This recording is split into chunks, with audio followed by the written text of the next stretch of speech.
So why Finney? Um, it's been a year of expansion, and there have been some pain points.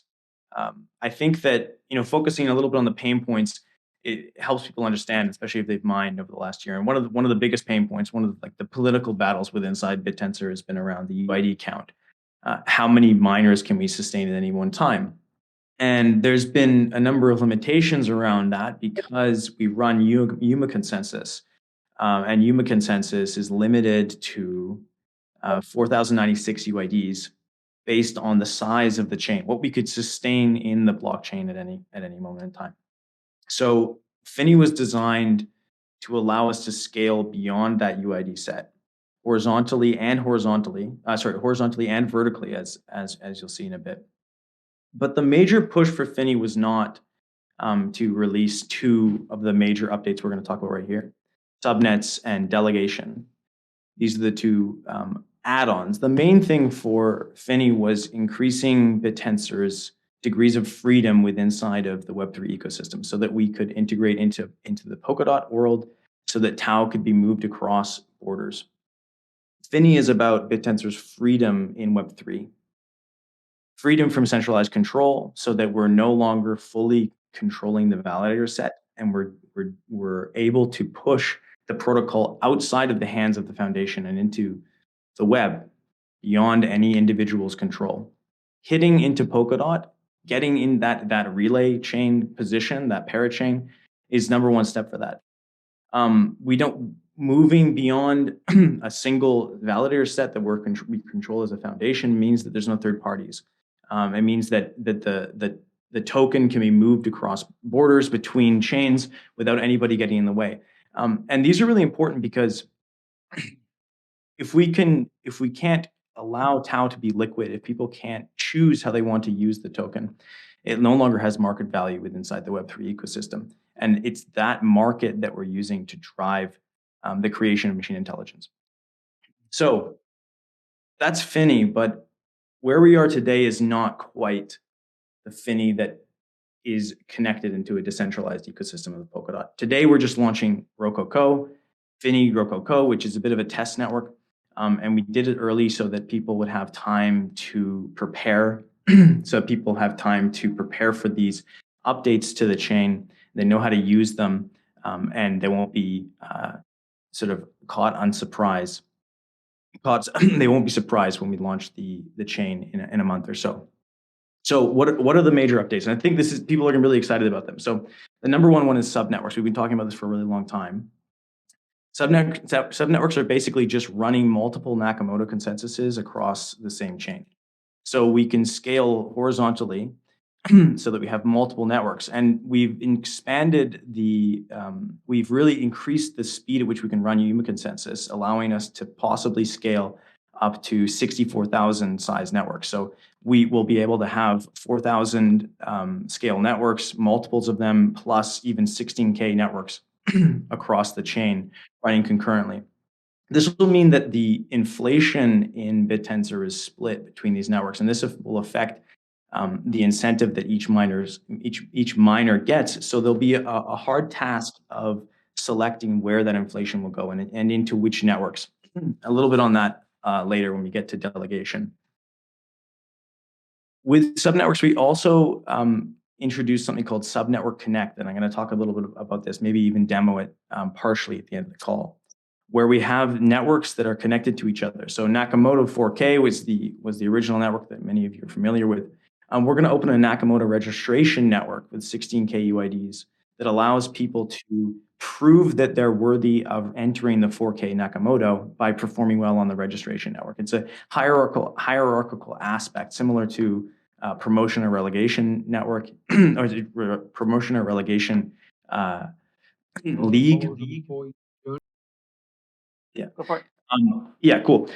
So we can have a Nakamoto registration network with up to 16K UIDs. This means that we're going to really reduce the difficulty in proof of work, which was over the last year was all about proof of work. It was who could push out the other users with that difficulty, and less of a focus on was their miner actually performing well from a machine learning perspective. And that obviously those two things were interplayed, but by filtering UIDs first with the Nakamoto Registration Network, we'll be able to reduce the demand on POW and hopefully expand the machine learning side of the network. Subnetworks also allow us to build hierarchies where we're working with different modalities. This is a really exciting, innovation for what we're doing at Bittensor, because we're going to expand into different modality subnetworks. This is something that happened in Q1 or Q2. We'll open up an image network for Bittensor. But with Subnetwork Connect, what we can also do is connect those modalities, so we can have a text image network that requires understanding of both image and text. So we can push towards multimodality through the incentive mechanism, directly how people are registering to the network. So that's subnetworks. It's really exciting. And subnetworks are all about scale. It's about how can we scale Bittensor to more users, to more domains, and into multimodality AI. How can we really showcase that we're not just solving only a single problem with text, just around text, but working on problems that any client wanted to come and use Bittensor for. The way in which we'll select those modalities, we don't really know. Right now, we're just going to focus on the core ones, image and text and audio, and start there. But potentially, clients could come and ask for a time series network. I know there have been some people in the community that have asked specifically for that. It's really exciting for us to expand the AI research that we're doing in different dimensions of space within the industry. All right. So this is more about the AI side, about scaling. Finney is about core Web3 technology. How are we launching ourselves into the ecosystem? This is about scaling the compute power of the network. How can we build bigger networks and really truly become a neural internet? Delegation is our foray into autonomous organizations, the ability for people to band together and work in Bittensor as groups. So those that have used Bittensor before are pretty familiar with the cold key hotkey structure in Bittensor. We've expanded this very simply, and that allowing people to stake their funds to hotkeys that are not their own.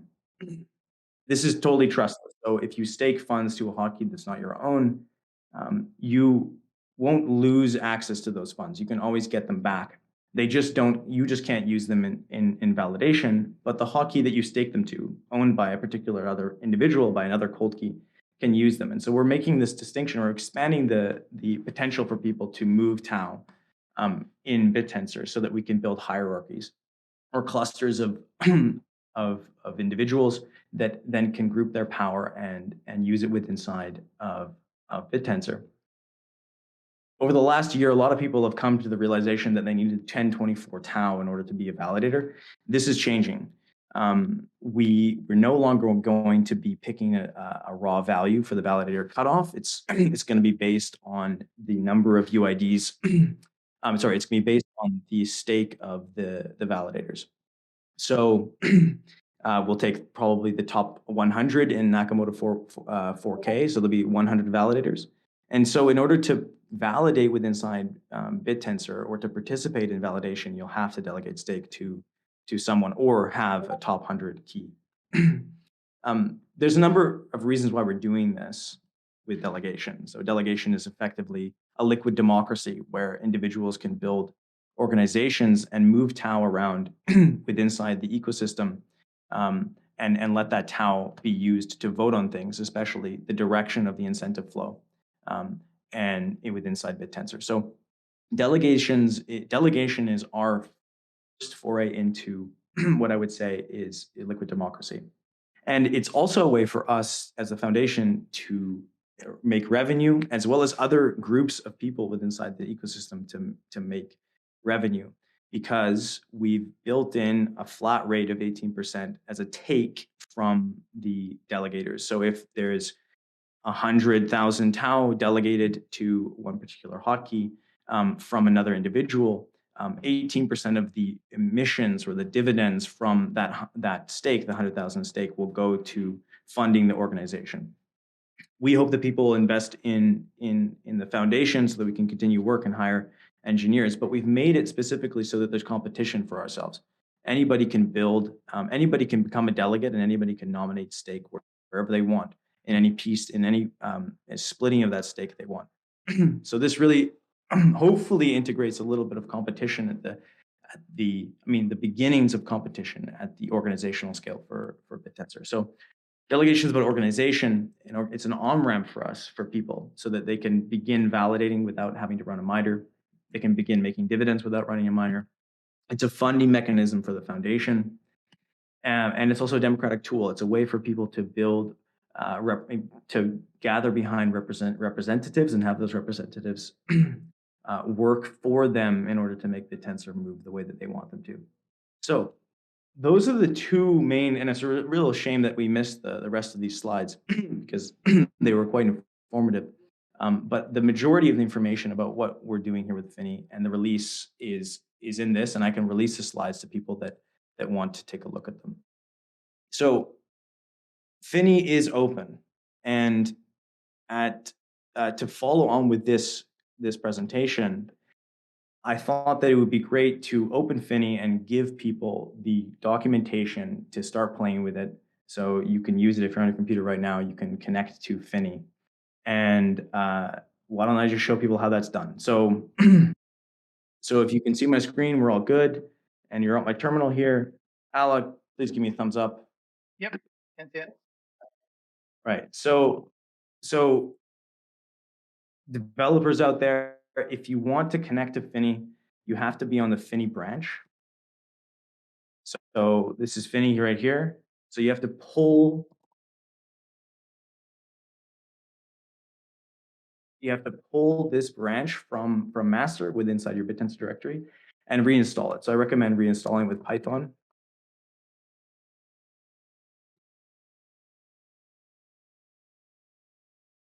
And this will get you totally connected into everything that we're working with on Finney. So registration, these networks are open. So for instance, if we were to run a metagraph,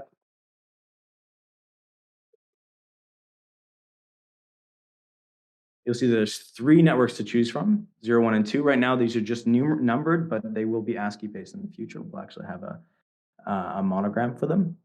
So there's network 0, 1, and 2, and each one of these networks has about 4,000 UIDs in them each. So with Finney, just on the test network, we already have 3 times as many UIDs. And we want people to register into these networks right now and really, really test the shit out of what we've built. We want people to break what we've built on Finney. So we only have 1 UID.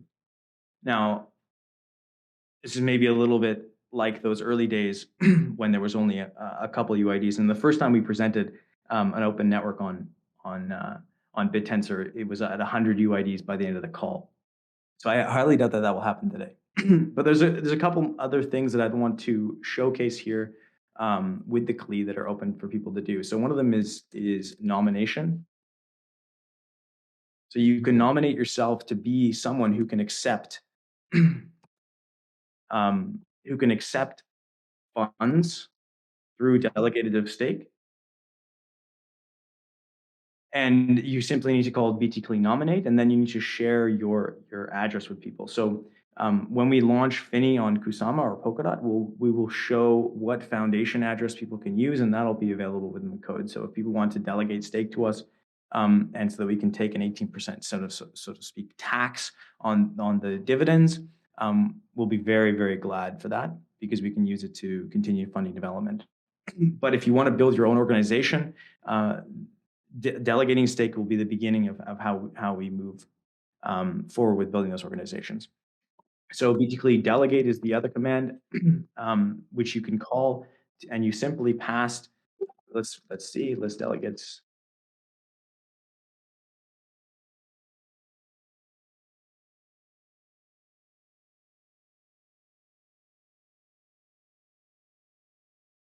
So as you can see, the key that I've nominated is here and can accept a delegation from other peers, other hotkeys and other cold keys. So it's important to remember that it's the cold key itself that is performing the delegation. Right now, we've fixed the take to just under 18%, so it's 17.9999%. And I'm sure there's people that have questions about exactly how that's going to play out. And um, the network's open, and so people are welcome to get on Finney and continue playing with it. We hope we do play with it and break it for us, honestly. And that's basically it. That showcases the two extra additions to the code base um, for now, and maybe we'll break to questions at this point now. Yeah, I think it's a good idea.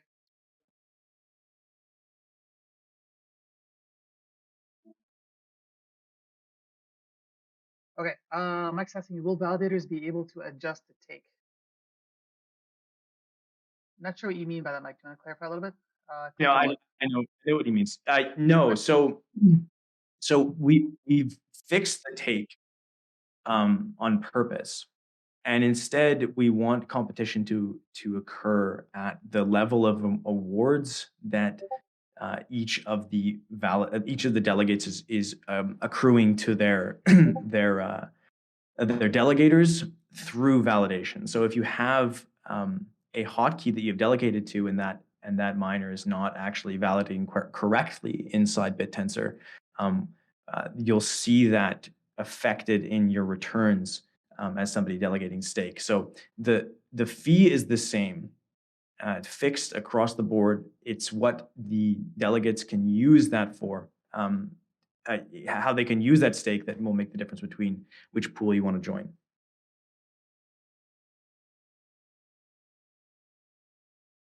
Hey, when can we expect mainnet Finney launch? I think you probably expect it more towards end of Q1. Is the idea that small holders get a cut of the dividend awarded to a validator they delegate to? Yes, that's exactly right, that new guy. The idea is that your small TAO holders will get a cut of the dividend that the validator will be getting. Can a validator reject stake from? Oops, say again.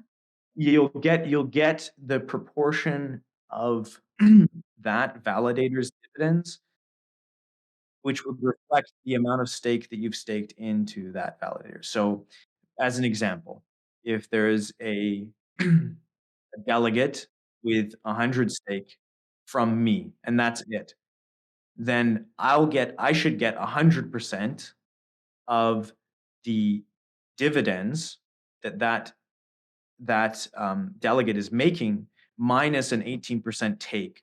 So they'll take 18% off the top. They'll take 18 tokens. Let's say they made 100 tau. They'll take the first 18, and then the rest of the 82 will go directly to me.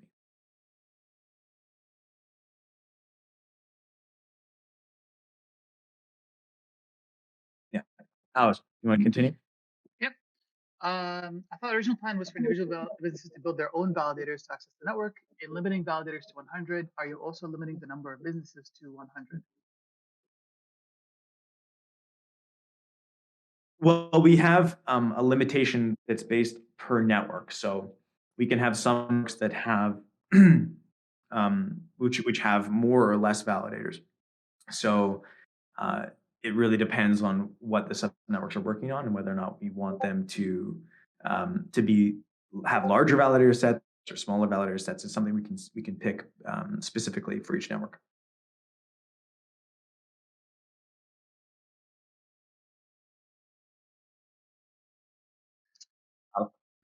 Yeah, I'm just waiting. Is there's going to go there? But you mentioned there's a Kusama-based mainnet. I could probably answer this one. So, not sure if anybody's kind of been keeping up with the Kusama auctions, but there was a bit of a hiccup on our side with the Kusama auction. And what ended up happening is we're now on the current one that will be ending, I believe, on Thursday. So when that's available, we'll be going on to we'll own that slot. And what we're going to do at that point is we're going to test on that slot as much as we can, and then we'll provide an update whether we are going to be launching on Kusama right away or on Polkadot. The reason for that is because the Polkadot slot opens on February 13th anyways, which is coming up in about 4 weeks, give or take. So we might just launch directly on Polkadot and skip the entire Kusama setup altogether.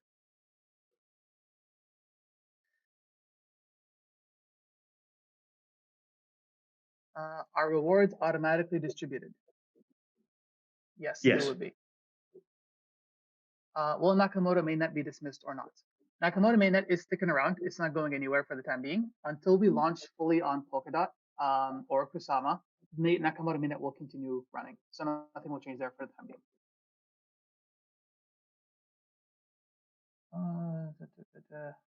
What does timeline look like for stepping into Finney, and how does it go from here? Finney testing, tests approved, migration to Finney. Are UID increases on that timeline also or different? So yes, as mentioned, Katorx, the timeline basically is that we just launched what is basically a soft launch of Finney. We're going to see how it performs on Rococo. This Rococo is actually being hosted by us entirely. So if something goes down or entire thing breaks down, totally fine, not the end of the world. Then as we get closer to the Polkadot lease period, so our Polkadot lease begins February 13th. We're actually going to be going through a lot of evaluations, including on Kusama and on Polkadot, to kind of double check and make sure that we are going to be able to safely onboard everybody over, including their balances, their registrations, and kind of literally take a snapshot from the last block on Nakamoto onto the first block of Finney. Once we get that process down, we're going to have a much more concrete update for you on when we're going to do it. But so far, it looks rather promising that we should be able to hit our goal for Polkadot. And then as for your question about the UID increases on that timeline, I think Const, you're probably more on that side than I am.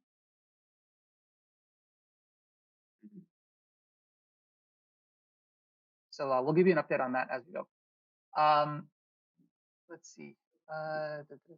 Will the 100 validator threshold go live in 2 days or end of Q1? So it'll be more like whenever we launch Polkadot, basically. So Finney does go live with Polkadot at end of Q1, not in 2 days. In 2 days, really, the only difference is we're just going to have a Kusama slot that we're going to start testing on, but that's about it. And obviously, we were not going to be moving anything over without informing the community. So once we have a more, once we know exactly how it's going to go, either it's going to be, sorry, Mr. Z, either it's going to be Polkadot or if it's going to be Kusama, we will let you know. But for now, as mentioned, nothing changes on Nakamoto. Nakamoto is going to stay the same.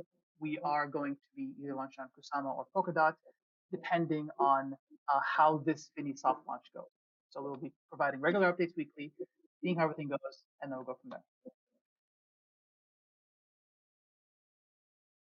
And yes, so I've talked a lot of caffeine today, so apologies for being a little bit wired. Sekatsu is asking how to become a top 100 validator. Just take the command or what? Const? Sorry, say it again. How to become a top 100 validator. Just You need to have stake command. It's just stake for now. Yeah. Right. So this is the aspect where people, if they want to become a validator, they need to collect Tau from people that are willing to delegate it to them. So that aspect is a little bit like representatives seeking votes.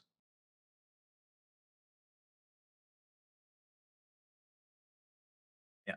Alan, next question. Yep, I'm just kind of moving on.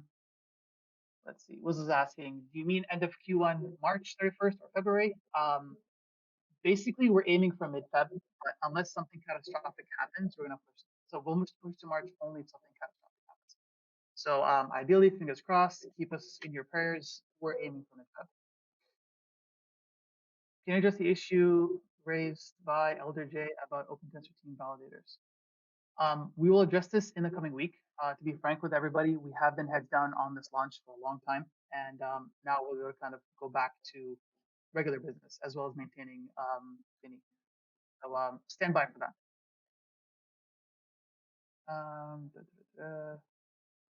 Is there slashing if a node goes down? You know, even by slashing, Const? I think it's really just the same way it's been all this time. Like if your node goes down, then and you're a miner, you'll be slashed by the validators, of course. If you're a validator that's had a bunch of stake pooled to you and you're performing badly because you've gone down, you can imagine that people will pull their stake. So Yep. it's important for validators to stay up online if they want to attract investment. We mentioned that the idea is to incentivize validators to compete for delegations by optimizing to validate better than the competition. Will there be more information on how validators can be optimized / made competitive? Yeah. So Yeah, go ahead. so yeah, there's a number of ways that we want to introduce competition between these validators. I mean, and one of them is that we want validator pools that exist to showcase that they're using that 18% to actually benefit the network, right? So, the foundation is creating our key, and we're going to be, outputting a lot of work from the funds that we make, right? So, um, we would hope that people that invest in other pools expect the same performance from their validator pool, that they actually perform necessary duties into the network. So Mhm. that's what I meant by introducing a sort of a governance layer into Bittensor. And we're going to work hard to make sure that that's visual and transparent to people and how that works. Right now, it's just really okay. How much money is this validator making for me? Um, the the margins between validators is actually not that high. There won't be that big of a difference between validators. So it will be, minor percentage points as far as we can see. So we're not looking for people to say find a way to create better validators right now, or more looking for people to pool stake as a way of building organizations. Cool. Mr. Z is asking, are we safe on Nakamoto until February or Polkadot launch? Yes, you are completely safe on Nakamoto unless otherwise stated. So that means that until we make an announcement about it, Nakamoto does not change. It's still the main net. Everything else, Finney is a test net. The one thing to keep in mind for everybody here, though, is that we will be winding down Nobunaga in the coming weeks. I will post up an announcement about it as we do it, but Nobunaga is becoming obsolete in the next couple of weeks. Nobunaga is a test net, so it doesn't make much of a difference. So to be a validator, you are an active manager, an engineer with a focused vision. How you want machine learning to be? Hang on, maybe I've had too much coffee. So to be a validator, you are an active manager and engineer with a focused vision of how you want machine learning to be. Basically, kind of yeah. So as a validator, you have a bit of kind of a duty to make sure that the direction the Bittensor takes is the one that A, that your delegates agree with, and B, that is good for the network. To kind of have to walk that line in a sense. Yeah. How many registrations will be on Finney at live launch? There will be 4096 registrations on the Nakamoto clone. So everybody's stake their balances across the network, and their UIDs will be fixed and deep copied from the current Nakamoto. So it'll look exactly the same and feel exactly the same as Nakamoto. All the hyperparameters will be the same. It will be what you expect if nothing were to change, really. But Finney will also have other networks on that same chain, so that will be exciting. So there'll be other places for people to register. We may open it up immediately with a 16K registration network, so that in order to get into Nakamoto after the launch, you'll need to perform well on this registration network to do so. So like it will reduce the difficulty for registration on Nakamoto because people have to perform well in this registration network first. Mm-hmm. Correct. If a validator is out from the top 100, would their key get deregistered too? Yes. It it can, yeah, it can. It once it's out of the top 100, it falls under um, uh, the same deregistration issue as others. However, you don't immediately lose dividends. You still maintain your dividends while you have bonds. So basically, it's a slow decay of your dividends to zero, at which point you're still performing well and you're not going to be pruned from the network. So there's slight differences there in the way in which we're pruning nodes that people can read in the code, and I think you'll see this. It's much better than it was before in Nakamoto. Mhm. Will you guys create an easier way to stake the validators, as in a user interface? Yeah, this would be really easy because the way we built delegation is that you don't even need a hotkey, so you don't need to register anything. You just need a normal Bittensor wallet, and delegating could be just a single click on a normal wallet. So we could, for instance, and we intend to add the ability to delegate stake as something that's integrated right into our wallet. That's going to be on the website, so people will be able to just hold if they're holding Tau, they can immediately delegate and pull those tokens down whenever they need to. Cool. Mr. Paco requires more clarification. Could we explain why POW is still necessary? Um, so Mr. Paco it's good to kind of give a bit of a history lesson here. When we first started Bittensor, the idea behind the proof of work was to be a form of civil resistance, to kind of keep people from deploying too many miners and kind of just going nuts and flooding the network. What it kind of evolved to as well as civil resistance is basically a form to say that you have the compute to participate in the network, right? You're not just coming in with some small Raspberry Pi. You're coming in with something that's powerful enough to actually run the models that are required to enable Bittensor to grow. Now, you were asked, somebody was asked, I think it was you, I'm not sure who it was, but somebody was asking earlier if proof of work will still be necessary once we go on Finney. And I explained that it is, but it's going to be less intense. So less intense meaning because there's going to be more UIDs and more subnetworks, it's going to be a little bit less crazy than it is now. You're not going to have like a 100 trillion difficulty anymore. But it's still necessary because it does still allow us to kind of have a form of civil resistance and a form to identify that this person is able to run the models that are required on this network. It seems like a good question, but will Tau get easier to buy on Finney launch, or is it staying peer-to-peer? No comment.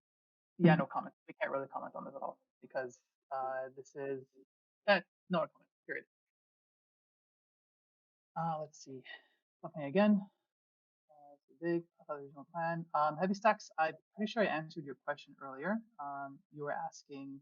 Original plan was individual businesses to build their own validators, Jackson network, and limiting value to 100. Are you also limiting business to 100? Constantly, you answered this already. Just because there's so many questions, you can feel free to go through the recording later. Dex. When can we expect increasing of UIDs on any?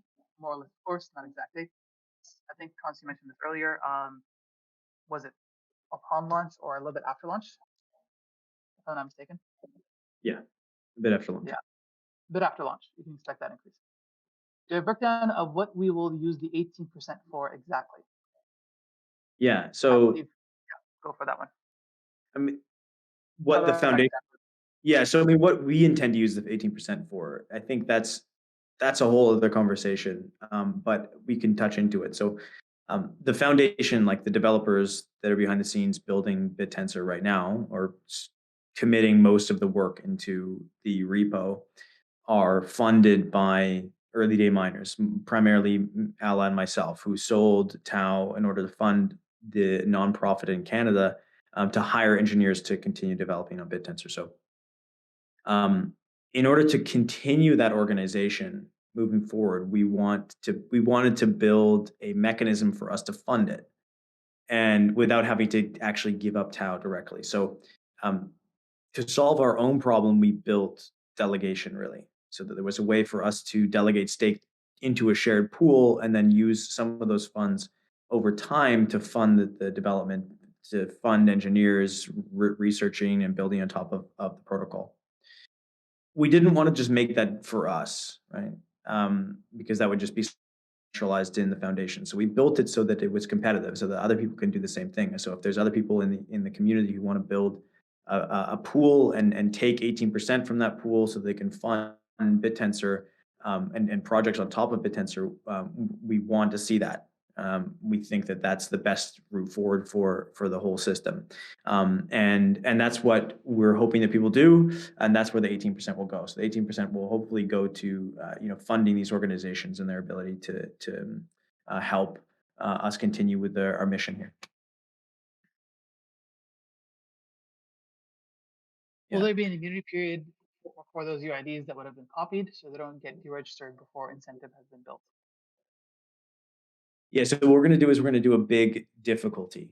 The difficulty will be like 190 trillion, and it won't be possible for people to register, given that the network limit is right around 41 trillion. So the trickle in of new registrations will happen very slowly until the difficulty adjustment pulls it down, and then there'll be normal registration. So you'll have time. and depending on what number we pick, you'll have more or less time. We haven't really figured out exactly what that's going to be. If you're going to have a week or 2 weeks or 3 weeks, we're also going to open up two networks likely at the same time. So Nakamoto will not be the only uh, game in town. Well said. Are we talking to the team from Talisman Wallet to implement their solution after joining Polkadot? Yes, chatter has started, but we haven't actually landed on anything yet. So I'd rather not kind of dig into more details there. Uh, when will sequence length be increased, and will Flash be integrated to reduce memory usage before the next increase? All right, what flash attention? Yeah, Flash attention. Um, it's not on our priority right now. It's a maybe. Caro says maybe because it's not a high priority for us to get flash intention in board. If you know, and I've said this numerous times before, it's if you think that's a competitive advantage for your miners, I recommend implementing it faster than us because you know it's in our interest to make faster miners and that are better for the network, but in a way, it's more in your interest to do that faster than us. So uh, we welcome open source contributions to the miners. Mhm. Will there be measures to stop large holders splitting across multiple validators and essentially occupying multiple of the 100 validator spots by a single entity? I So, in the oh, same way, in the same, yeah. So that would really come down to how much tau you have. If you have all the tau, mhm. then you could do that. You could take all 100 slots. Yeah, exactly. And so Now, that is an issue. but in doing so, it's a little difficult, right? Because let's say that you do have, there's very few people that have enough tau to actually occupy the 100 slots and stay competitive in all 100 slots, right? It's gonna be rather hard to keep that up. And after a while, it's gonna get harder and harder and harder as the network grows and as more tau is being accumulated. Yeah. 100 is also just we threw that number out. It's on Nakamoto right now we have over 200, right? So we don't intend to make it a small number like 100 anytime soon. Just a start, really. What stops everyone from just delegating to foundation or only one validator since it's the same at 18% across the board? People are welcome to do that. I mean, I think the point is that when you delegate your stake, you want to make sure that those funds are being used to improve the network, and people should do the due diligence about who they're staking to. Correct. You know, You can always take somebody with a lot of tau, and that's perfectly fine. But at the end of the day, if that tau is not being used to improve the network, then really it's kind of a self-defeating prophecy, right? So this is also kind of an incentive mechanism for some teams to join Bittensor as well and start developing on it, and kind of be funded to do that too. So it's kind of incentivizing open source development as well.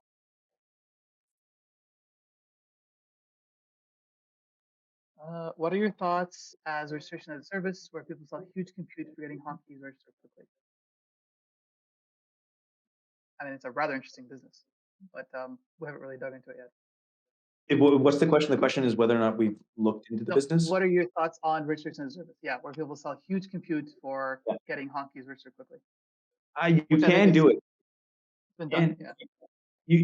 I mean, I don't know if it's been done, but you can do it, and it's something that the protocol allows because you can make the registration call from a key that is not the one that's being registered.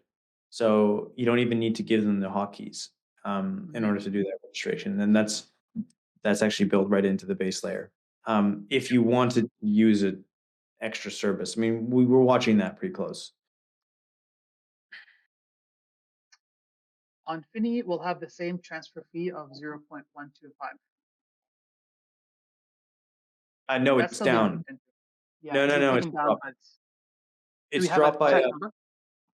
it's dropped by 100-fold. Yeah, it's 100-fold smaller. Oh, Okay, sounds good. Cool. That's even better. Uh, did you know when ledger compatibility will be?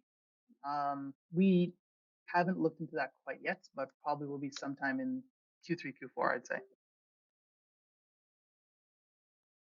maybe even sooner.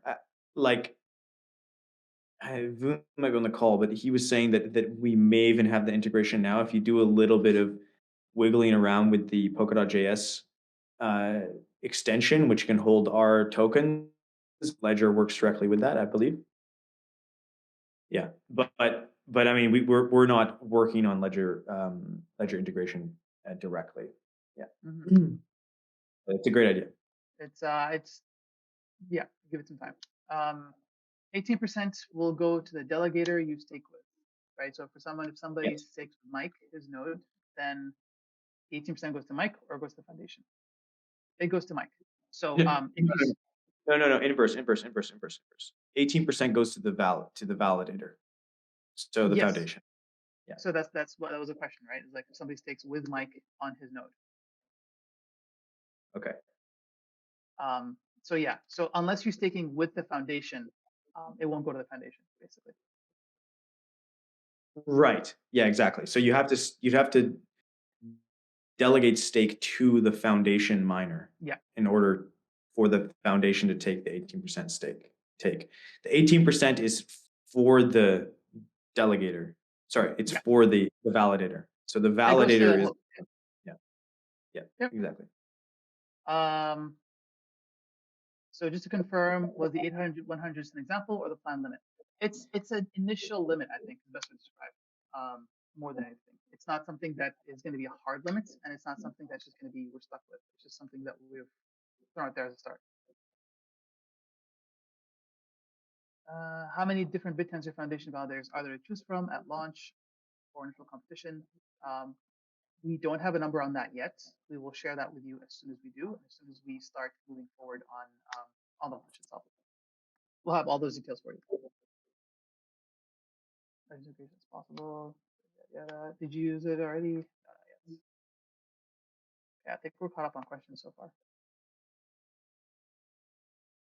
Folks, for anybody, well, I guess everybody's here, but if there's anyone asking you if they weren't part of this chat, feel free to let them know that we're going to be uploading the video as well as the slides uh, in the next 24 hours.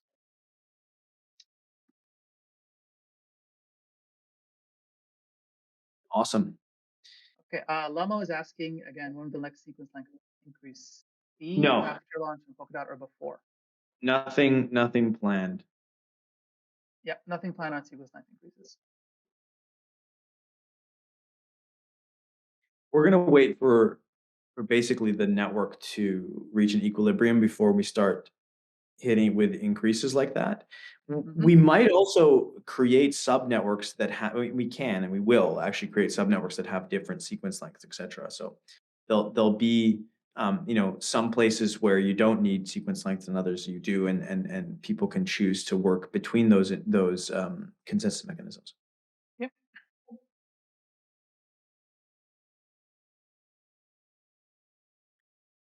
Yes. Yeah. Saber, there will definitely be have fixed dates numbers for the validators. Fairly decent time ahead because we still have a little bit of time before launch in Feb if we do that, and we still have quite a bit of testing to do on Finney with you guys as well. So please use the hell out of Finney, run it to the ground. We want to see what happens because we want this Polkadot launch to be as smooth as it can be. Hence the soft launch today. Is anybody registered? Haven't seen anyone yet. Let's see. Quack's registered already. So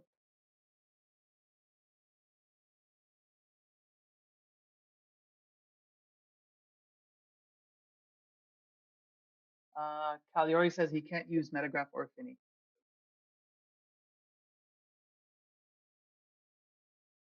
Okay, well, we'll get to technical. And no, some Yeah. people are registering. I'm actually seeing 6 on Network Zero, so that's great. So things are off, and people are registering. That's awesome. Let's see how we do. Yeah.